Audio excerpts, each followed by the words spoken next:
am telling you, this has been the best thing, getting to actually see people's real lives, right? Which is kind of what we're talking about today. So I am so excited about this conversation today. I was lucky enough to get to catch up with Brent and have a conversation ahead. And P&G has been a client for a long time. And so we're very familiar with their kind of relentless focus on the consumer experience. But now I'm kind of like this fangirl after talking to Brent. And so I'm excited to let everybody else kind of learn what I learned. And I had a lot to learn. So I'm going to jump into that rather than talking about me. Brent, can you give us kind of an intro to you and what you do and how you do it? Sure. Well, first of all, thanks a lot for having me. Full disclosure, I'm in the midst of a construction zone right now within my apartment that I didn't fully expect today. So you may hear a little clanging behind me. But I'm Brent Miller with Procter & Gamble. I lead our global LGBTQ equality practice. And so basically that role is fully focused on how we approach the LGBTQ consumer, how we're creating stories, connecting with that consumer, and then how that shapes a lot of our corporate policy, our brand building efforts, and so on and so forth. In the last conversation, there was a lot of conversation about ERGs and kind of an employee focus. And while that's part of my job, the main part of my job is more focused on brand building. And that has been a role that evolved over the last several years to become a full-time role, as we realized both the increasing importance of the LGBT consumer, but also the need to drive capability in that area, because it is a bit of the wild, wild west in terms of brand building. And I think we've, as was just discussed with Alessandra and Larry, there's been some that do it really, really well, and there's some that have kind of stepped in it a bit. And we want to make sure that we are doing everything that we can to put that authentic voice forward and get representation accurate. So for those of us, and I know there've been a lot of panels today, so maybe some of what I'm going to ask you to go over is repeating, but for those of us who are still learning how this community is growing and how it's changing, can you help us understand what P&G knows? How does P&G, because there are a lot of letters in that acronym. How does P&G look at this, and what have you learned? Well, I think there's a growing recognition that this isn't about just the right thing to do. It's a growth strategy as we look long-term at how we're going to win with consumers. And it's becoming more and more evident that to win with future households and with power households, to win with Gen Z, you have to win with LGBTQ. So it's not a bolted on strategy to think about what are we doing for the LGBTQ market. It's really looking at what are we doing for a general market that's inclusive of LGBTQ. With up to 31% of Gen Z now identifying as being part of the community, you can't extract the two. And I think that's the important thing that brand builders have become to realize. And frankly, it makes the conversation a lot easier, because it removes the emotion element of being the right thing to do, to defining very clear growth strategies and clearly outlining the objective reasons why LGBTQ is fundamental to our businesses. And I think we can talk about the what is the right number, what is the wrong number of who's represented in the community. But one thing is clear is the generation upon generation growth is exponential, and there is no sign that that is going to slow down. And part of that is driven by an expanding definition of what the LGBT community entails. So as we more fully embrace the Q or the queer or the non-binary, that has led to a changing definition of people that identify, and certainly an element of safety where people are more comfortable being out, they're more comfortable being out in their communities, in their workplace, so on and so forth. You have more people just being out. So I think that there's just been a huge cultural metamorphosis. One professor that we work with would say this has been the largest cultural metamorphosis we've ever experienced in terms of change in culture identity and the quickness in which that has happened. And there's a growing recognition that marketers, by and large, have been a little bit slow in recognizing what that can mean for their businesses. And in turn, then, what that means for your workplace, what that means for what you do in the community, what that means for the business partners that you work with. So I think that's a bit of the dynamic that we're looking at. And I think the other element to this is a growing recognition that this is not an LGBTQ market.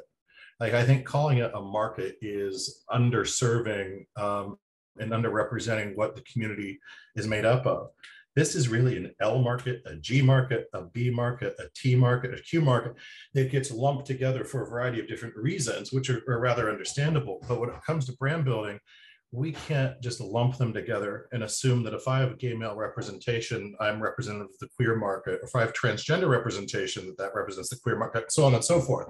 So it's complicated, and it's going to continue to get more complicated as the definitions of what it means to be LGBTQ changes. And I think importantly, it's complicated within our own community. It's complicated generationally.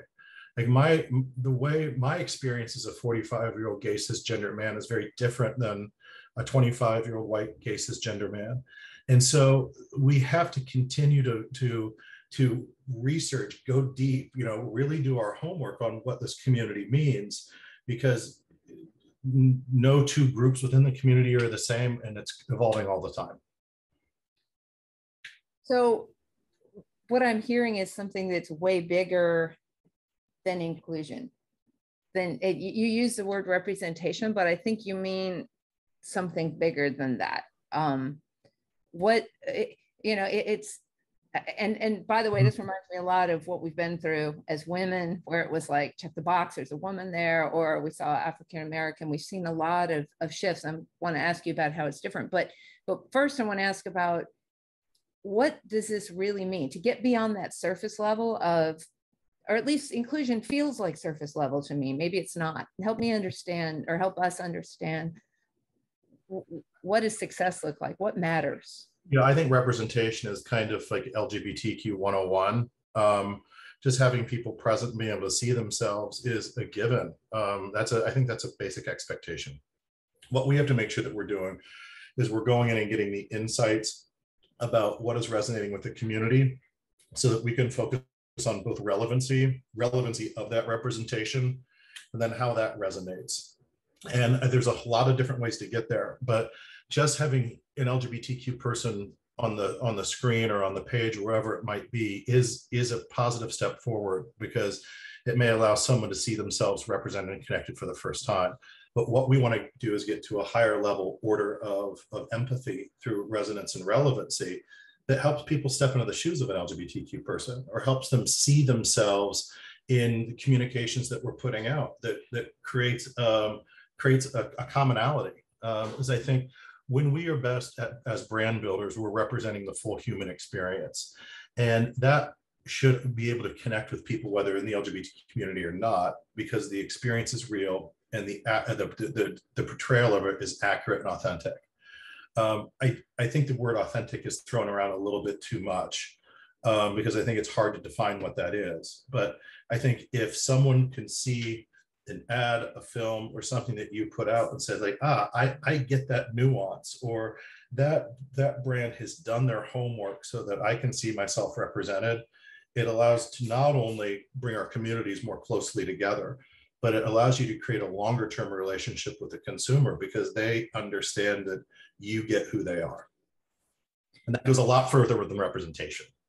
Yeah, that's what it feels like. You start with representation. And you said something to me yesterday around the distance between, how brands can be with this. And now I'm struggling with the word, because you don't want segment audience, this set of audiences can range from anything from hostile, you're not welcome here, to help me understand that range of how do we look at our own brands and the things that we're doing as either employers, which we talked a lot about on the last panel, or as marketers, and understand where we are in that.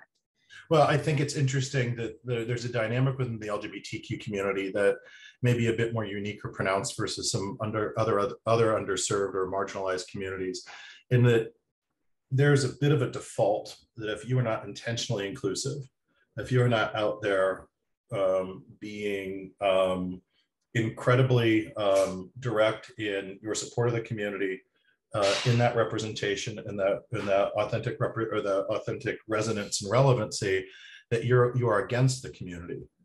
It's kind of the idea of allyship, right? Like a silent ally is just as ineffective as a silent enemy. And so as brands that are supportive of the community, you need intentional, right? Because there's a default to hostility.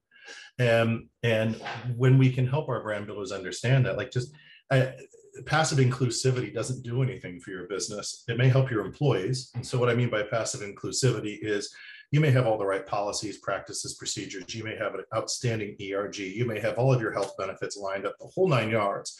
And that's going to be terrific for employee recruitment, retention, so on and so forth. But for the consumer, they may not see that. And so we have to think about how we are publicly demonstrating our support of the community through our words, action, deeds, in our communications, in what we're doing in our communities, in addition to what we're doing within the workplace. So what can that look like? What's the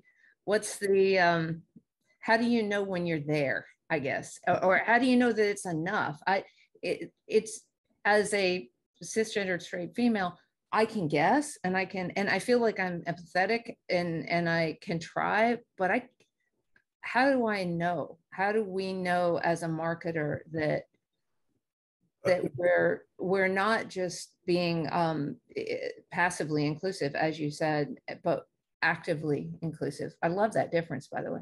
Yeah, well, it's a really important nuance, and we've seen some brands, I've seen some companies say like, "Hey, we're walking the talk," and I'm like, does the consumer know that you're doing that though? And is that enough, right? And one of the things that we challenge all of our brands to first identify is, what is the role of your category with the LGBTQ consumer? What role does your category play in their life? Okay. And you have to really understand that, because it's going to vary from brand to brand, category to category. And then what is your brand's point of view based on that understanding? And when you get to that point, then you've now established a reason why your brand is in the conversation, versus we just want to join the party. It's like, we're bringing something to the party. We're bringing something to the conversation. We're helping connect a real need of the LGBT community into the services or benefits and products that we provide. And then once you can really articulate that very clearly, then you can create communication that supports that. And I think that eliminates a lot of the risk that many brands feel in entering an LGBTQ conversation, because you've clearly established, this is why I'm talking to you. It gets a bit away from the rainbow washing to giving you a sense of purpose that's directly linked to the service and benefits that you provide. So that's an easy first step to just understand the relationship that you have with the community and using that as the basis of your way forward. So you had a couple of videos that you showed me that illustrated this. Are you able to share that on here? I think we figured out it was okay. Yeah, we forgot to do it. And the first one I'm going to share with you is from Gillette. And I think they clearly identified a human insight, right? That the first time you shave, no matter how you identify, is an important rite of passage in your life. And then by putting a transgender lens on that, they were able to bring to life that moment in a completely different way that not only connects with the transgender community, but the LGBT community more broadly can relate to it. And I think as a non-LGBTQ person, you can see yourself representing that as well. So I'm going to go ahead and share that.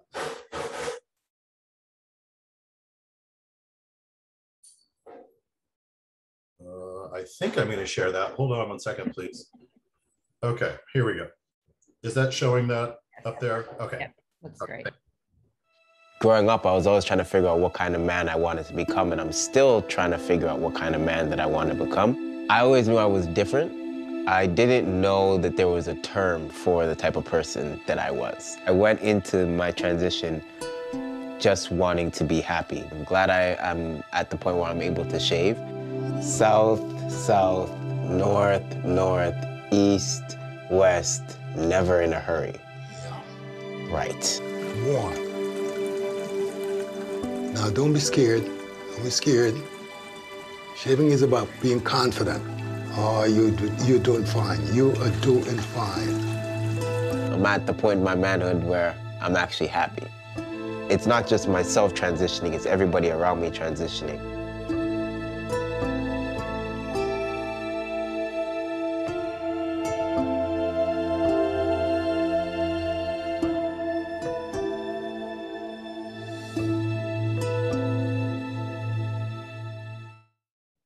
So I think it's an interesting example because you understand why Gillette's having that conversation. And it's not a political conversation. It's a human conversation.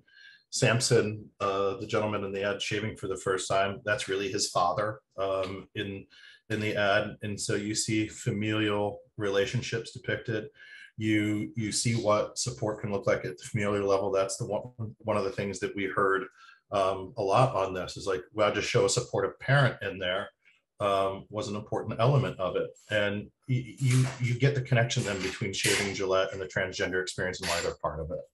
And I think that's one of the reasons why that was so successful. What about brands where there's not such an immediate connection to, you know, a rite of passage? This was beautiful, by the way. It helps me dimensionalize the experience, but other brands where there's not necessarily, I mean, do you have to find a link or what do you recommend to those brands how to think about this? Well, I think it's always important to at least do the homework to understand where there may or not be a connection and making sure that you're fully bringing that to life. I think you can always find a link. I think it may take a little bit of creativity, but I think you can always find a link.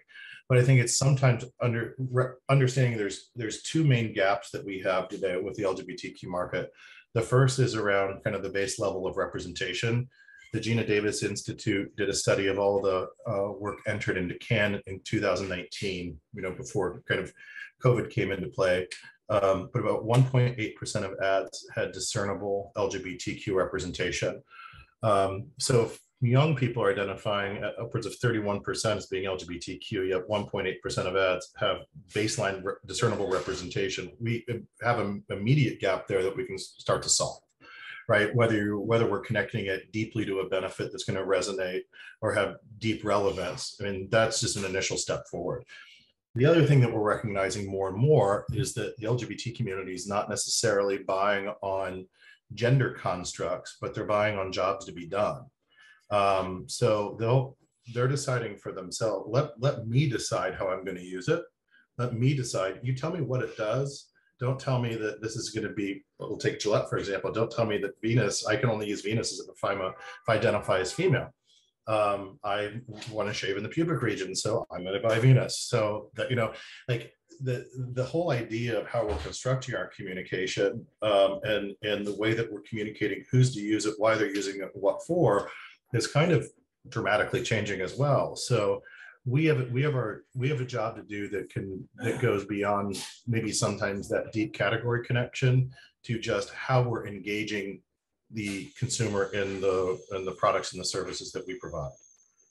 I love that difference between moving from, because you know, as a woman, the whole concerns about pink tax and women's razors, for that matter, has seemed so bizarre. So I love that as this first step. Going, did we really need this differentiation? I remember gosh, I wish I'd remembered to bring this on, or I thought to bring this on, but a year or so ago, I saw something about gendered toys for children. And it was like, should there be a gendered toy for children? It was like, do they play with it with their genitals? No, then no, there's no reason for there to be gendered toys for children. I kind of feel that way about so many things. So I love the idea of moving it to what's the problem solution and the full range of people who have that problem. Why is it, do you think, what is it that's standing in the way of us as marketers? I mean, really thinking of, because I know there are a lot of marketers that are on this event, or at least are on most of Brand Innovators events. What is in the way of marketers being able to open to a new way of thinking? What blocks us?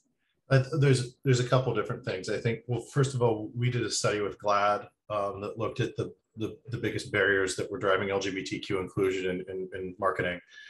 10 years ago, that barrier would have been fear of backlash from those that were anti-LGBTQ.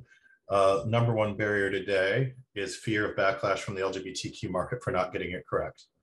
And so I think there's just a broad fear of not, it's better to not try if I'm going to get it wrong than to try and maybe make a misstep, because the community at times can be a bit unforgiving. And we have got to think about how we're driving capability, both within our teams. Are we creating the right employee, recruitment, retention, and development opportunities within the company so those voices are heard to help us get it right? We need to make sure that we're driving that creative capability within our agencies that are bringing forth the work. It's not enough to be LGBTQ in order to get the craft of it correct. In fact, in the beginning, when we started doing a lot of our LGBTQ work, there was so much energy among our teams because they had never been given the opportunity to do LGBTQ centered work, that we made some mistakes going into it. It was like, we want to represent everything all at one time. And we recognize, there's some levers that you should pull and there's some levers that you shouldn't pull, but you pull them with intentionality. I'll give you one example. There's a Head and Shoulders ad that we created around prom that had two young females going to prom together. And in the ad, they kissed. And the ad did terrible. And we made the conclusion that people weren't ready to see LGBTQ PDA in advertisements. Well, we dug in a little bit deeper, and actually what we realized is that parents didn't want to see PDA, period, at prom. It didn't matter whether they were LGBTQ or not. Parents didn't want to think about their kids going off to prom and making out with their dates on the dance floor. And so it had nothing to do with them being LGBTQ, but it made us understand that you have to understand what levers are being pulled and why. And we don't need to always put everything in the kitchen sink in there in order to get the representation of the community right. And sometimes when you put too many of those levers in, you actually detract from the message that you're putting out there. And so we try to work with people all the time. Like, what is your end objective? And what kind of benefit and end communication do you want someone to take away? And is, for example, putting a transgender character in an ad in a bathroom going to end up with the right response? Are you making a statement about gender usage of bathrooms? Or are you actually making a statement about something else that potentially putting that environment may create a distraction? And so we're constantly thinking about how do we grow our understanding of how to communicate this well, and then what benefit are we trying to communicate? And that's been, I think, part of the challenge, because representing this community is rather difficult. If you were to put a white cisgender straight man and me next to each other visually, I mean, there may be some other cues that you may just assume I'm gay, and I'll let you decide what those are, but it's not necessarily as obvious as some other areas of underrepresented or marginalized consumers. So there's different shortcuts that we may go to. There's different things we may do. It could be holding hands. It could be some sort of PDA. It could be some sort of interaction. And we've got to continue to do our homework to understand what are going to be those cues that lets the consumer know they're talking to me without necessarily putting in a shortcut or a cue that you wouldn't use for another group. It's so easy to make that misstep. It's so, and like you said, there's more penalty for doing it wrong than for not doing it at all. I know I looked back at my first conversation with you and I thought, oh, you're so tone deaf. You didn't think, I've gotten better attuned to those things through, how to be anti-racist and things like this in other categories. I haven't quite tuned this yet. Is it possible that our marketers we grew up in a completely not just gender binary, but role binary. I grew up in a role binary world. This is what mom did and this is what dad did. And by the way, mom looks like this and dad looks like this. How is it possible that it's just so deeply ingrained that we have to shake ourselves out of it. And how do we shake? How do we get from there to there? What are the tools? Are there, I think you'd mentioned that there are tools in our space, in our category, that can give us data and information to bring us out of because these are deeply held things. These aren't lightly held biases we have. These are biases we've spent, many of the marketers have spent 30, 40, 50, 60 years perfecting. Sure. I mean, to leave them behind. We feel it all the time internally as we talk about, different consumer groups. We'll generically say, well, what does she want? What does he want? And we talk in the binary just in terms of the generic consumer construct. And we're changing that. One of the main ways we're changing that is because our young people are representing a different area of culture that when I grew up, it wasn't evident to me. And so we're creating those forums to have the conversation so that people are raising their hands and they're challenging our thinking. We work a lot with GLAD as we go into some of our creative ideas, and we're going into shoots and we're going into casting to help us, make sure, our assumptions right here are the things that we can do better. We shot at Pantene a couple of years ago with the transgender chorus of LA. They came on the set with us and trained the crew before the chorus members came in, just to help sensitize them to some of the ways that we wanted to create a welcoming set. Things I wouldn't necessarily think about. So, for example, in this case, they said if anybody asks, where can I find the restroom? They say, there's a gender inclusive restroom here, there's a male restroom here, and there's a female restroom here. You give all options, because you can never make the assumption that that person may be one thing or the other, identify a certain way. And those types of things help us learn, right? And the expectation is set from the top, but the behavior needs to be adopted by everybody. In terms of what you mentioned about data and data availability, Nielsen is now tracking LGBTQ households, and that's probably been the single biggest game changer for us, because it's helped us sit down with each brand to understand, like, where are you currently with the LGBTQ consumer? Like, what is the state of your business, and why is it that way? So if you have a 3-point market share gap versus what we call the average consumer, or the non-LGBT consumer, well, why would you be 3 points behind? And so that allows us to get into a conversation about strategy and how we want to create our intent with the LGBTQ consumer. And then we can go in and do a bit of the diagnostic and the insight finding. But we have found that just getting the conversation with a health assessment of where you are with the consumer is the best way in for us to begin that journey with each brand. So I keep talking and asking you questions, and I know you had some really amazing videos that you shared with me before. Was there something else that you wanted to share that was in video form that we should make a little for? As we talk about the idea of creating insight and your category's role, and then to an execution, I want to share you an example of Pantene from Europe. Pantene, this would have been probably 4 or 5 years ago. We'd done some research with Harvard that demonstrated that hair is the most the number one visual way that people present themselves to the world, whether it be LGBTQ or not. It's the easiest way to change how you are presenting who you are, what you feel, what you want to represent. For example, we found that a lot of women, if they go through a divorce or a breakup, cut their hair, or they may dye their hair. There's a lot of life changes brings with it a change in hair identity. And we wondered what that would mean for the LGBT community. And we found that 60% of LGBTQ people change their hair when they come out of the closet.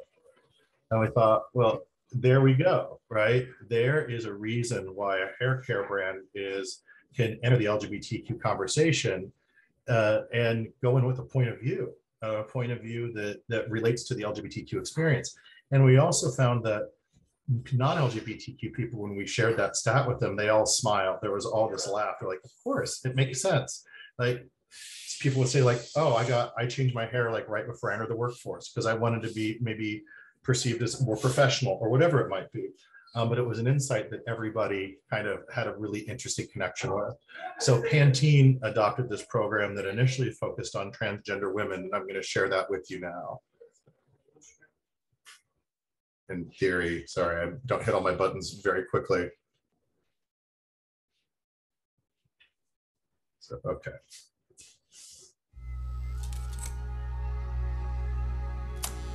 I grew up being told that people like me were ugly, that we were perverts. And I know that when I first transitioned, I didn't used to go out the house for weeks at a time because I was so ashamed.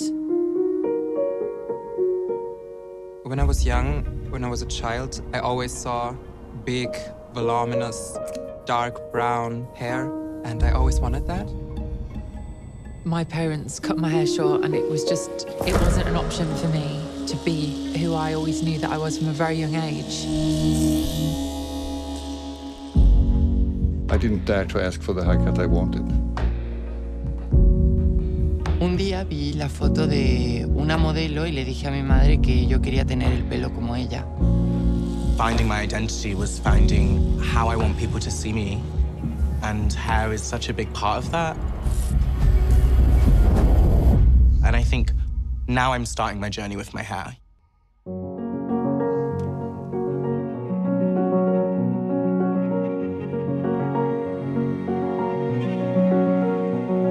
Cuanto más largo era mi pelo, más visible era yo para il resto del mondo. Penso che sia importante che anche la vista possa capire quello che c'è dentro.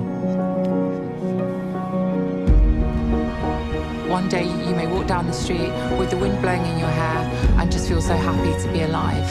Sono contenta con i miei capelli oggi, me li sto godendo e... I'm doing what I want, and nobody can tell me what to do. Whether you're trans or not, I think what trans people are showing is that we're allowed to exist in ways beyond what we've been told.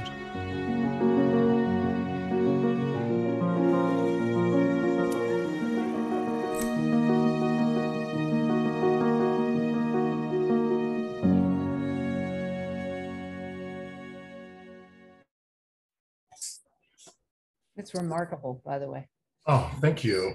I think they just did a beautiful job of capturing something. And there's an interesting point, I think, in this is that with LGBTQ content that we create, a lot of times it's focused on one of two things. It's the removal of risk, or the decrease of risk, and the increase of reward. And what we see in the beginning of this is people identifying risk that they associate with being a transgender woman in this case. And at the end, we show the reward for what they've experienced by living as their full authentic self. And one of the things that we always try to do is not to dwell on the clouds. I always say, like, it's interesting that, you know, the LGBTQ symbol is a rainbow because behind every rainbow are clouds. And sometimes in our storytelling, we focus a lot on the negativity. And sometimes we need to focus on the clouds a bit in order to set the scene, but we want to get to the reward as quickly as possible. We want to get to the joy of the consumer as quickly as possible. We don't want it to get so heavy that it becomes a challenge to watch. And, you know, as I describe it to a lot of people that are non-LGBTQ, for example, like within the community, we don't focus on the clouds a lot in our own interpersonal relationships. You know, most of my friends don't know my coming out story, and I don't know theirs. We don't sit around and talk about that element of our experience because part of that experience is assumed because we've all been through it in some way, shape, or form. So as a brand builder, I don't want to sit there and focus on it. I want to focus on it as much as I need to in order to make the story relatable. But if I focus too much on it, then I've created a weight in there that takes away, I think, the joy of what the human connection can help to bring. I almost don't have words because that makes so much sense. What is, because I know we're coming to the end here, what is, I know there's no end game, there's never an end game in marketing, things just move and they shift, but 3 years from now, 5 years from now, if we collectively, the category, have done our jobs to better meet the unique needs and opportunities of this group. What does that look like? What is it then? Do we have to keep having these conversations, or there's a point where we've done this, or we've assimilated, or what does that look like? Well, I think we're going to be moving from establishing a hardwired business case for inclusion to having conversations about what are the shifting dynamics of the community that we need to be aware of that are becoming more and more real. And I also think we're going to play a bigger role in intergenerational connectedness so that we can foster mutual understanding between the different experiences of people within the community. I think the education process is never going to be done, right? Because we're changing so fast. So it's always going to be about education, education, education. So I don't think it's going to be about the why. I think it's going to be about the how. And I hope we can get through the why conversation. I think we're getting through the why conversation even more quickly currently because of data availability and the whole 9 yards. But I want us to get beyond that this is the right thing to do for our business growth strategy to this is how we can perfect the craft and do it really, really, really well. Because, the impact that we have is just not on our business, it's on the people that see this, see the work that we do. We did one commercial one campaign with Gus Kenworthy, who's an Olympian skier. And we got a letter back, handwritten, which we don't get too many of these days, but from a young consumer. And he decided to come out of the closet after seeing the ad. Wow. And the last line on the letter just said, "Thank you for saving another soul." And it makes you stop and think about the impact of the images that we put out into the world, the way we put them out, and then the relatability that it creates. And, even if our business didn't grow from it, when you get a letter like that, you start to understand that your mission is bigger than that. Your mission is in connecting people and using your voice in any way you can. Some people have been critical about corporate involvement in LGBTQ issues or LGBTQ equality or pride. And my point of view is like, listen, this is the voice I've been given, and my voice manifests itself through brands.